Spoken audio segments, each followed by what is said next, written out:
অনূর্ধ্ব-20 Copa আমেরিকার champion হওয়ার লক্ষ্যে মাঠে নেমেছিল আর্জেন্টিনা। অপরদিকে ভালো কিছু করার জন্য মাঠে নেমেছিল প্যারাগুয়ে অনূর্ধ্ব-20 দল।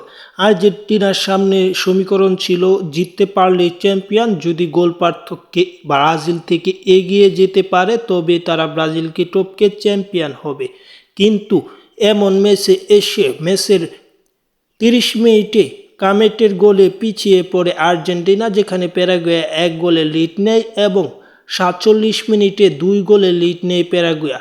বিপরীতে ম্যাচটি বড় ব্যবধানে জয়ের কথা থাকলেও হারের সংখ্যা জাগে আর্জেন্টিনার এবং 52 মিনিটে এবং 66 মিনিটে ক্যাজিওর গোলে সমতায় ফিরে আর্জেন্টিনা এবং আর্জেন্টিনার সামনে চ্যাম্পিয়ন হওয়ার আরেকটু স্বপ্ন জাগে।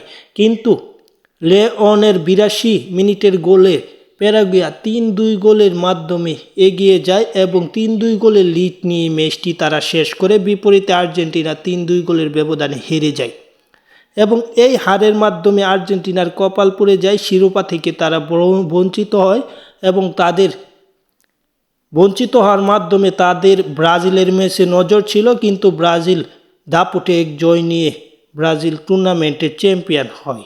যাই হোক, খেলাধুলার আপডেট পেতে চ্যানেল সাবস্ক্রাইব করুন। এবং আর্জেন্টিনার জন্য দুঃখের বিষয় এটা, আর্জেন্টিনা অনূর্ধ্ব-20 কোপা আমেরিকায় ভালো খেলেও চ্যাম্পিয়ন হতে পারল না।